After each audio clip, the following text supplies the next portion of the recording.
მთავარი ამბების ბოლოს კვლავ 9 აპრილს უბრუნდებით ანსამბლი ქართული ხმების ზვიად ბოლქვაძე მაია ჯაბუა და ქართული ესტრადის ათობით მომღერალი რუსთაველის თეატრში ამ წუთებში 1999 წლის 9 აპრილისადმი მიწყდომ კონცერტს მართავენ. კონცერტი თბილისის კულტურული ღონისძიებების ცენტრისა და 9 აპრილის ფონდის ინიციატივით ტარდება. მას ლატვიიდან, ლიტვიდან და აზერბაიჯანიდან ჩამოსული სტუმრები ესწრებიან. ნათია ხართიშვილს რთავთ პირდაპირ ეთერში. ნათია, გისმენთ. 25 წელი გავიდა მას შემდეგ, რაც საქართველოს დამოუკიდებლობის მოთხოვნით დაწყებული საპროტესტო აქცია 1999 წლის 9 აპრილს გამთენიისას სასტიკად იქნა დარბეული ქართული არმიის ნაწილების ქმედების შედეგად. რუსთაველის გამზირზე 1999 წლის 9 აპრილს საქართველოს დამოუკიდებლობას ბევრი ქართველი შეეწირა და ბევრი დაშავდა. მას შემდეგ 9 აპრილს ქართველები ერთდროულად აღნიშნავენ როგორც ტკივილისა და სიხარულის დღეს.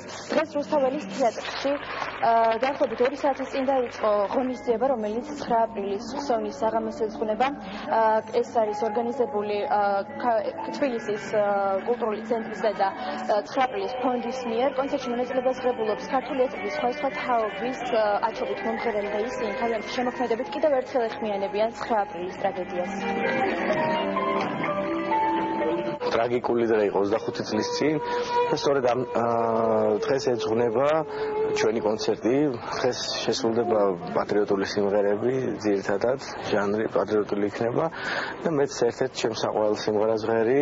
ეს არის თემატურად არჩეული, არის ოპტიმისტური, არის ზევდიანი, არის მშვიდი, რაც მთავარია და რა ვიცი, გისურვებთ რომ და ვუსურვებ საქართველოს რომ ეს ტრაგედიები აღარ მოხდეს ჩვენს ქვეყანაში. უაღრესად მნიშვნელოვანია თარიღი 25 წელი ამ ტრაგიკული დღიდან. შესაბამისად გადავწყვიტეთ რომ აღნიშნულიყო საღამოთი, რომელიც იქნება დატვირთული ძალიან ბევრი ემოციით, რომელშიც მონაწილეობას მიიღებს სხვადასხვა თაობის მსმენელისათვის განსაკუთრებულად საყვარელი შემსრულებლები. სპეციალურად ამ დღისთვის თბილისში ჩამოვიდნენ აზერბაიჯანიდან, ლიტვიდან და ლატვიიდან. აზერბაიჯანიდან 23 იანვრის საზოგადოება, ლიტვიდან 3 იანვრის საზოგადოება და ასევე ლატვიიდან მოწვეული სტუმრები, რომელმაც დარბაზში დამსწრე საზოგადოებას სიტყვით მიმართეს სოლიდარობის ნიშნად.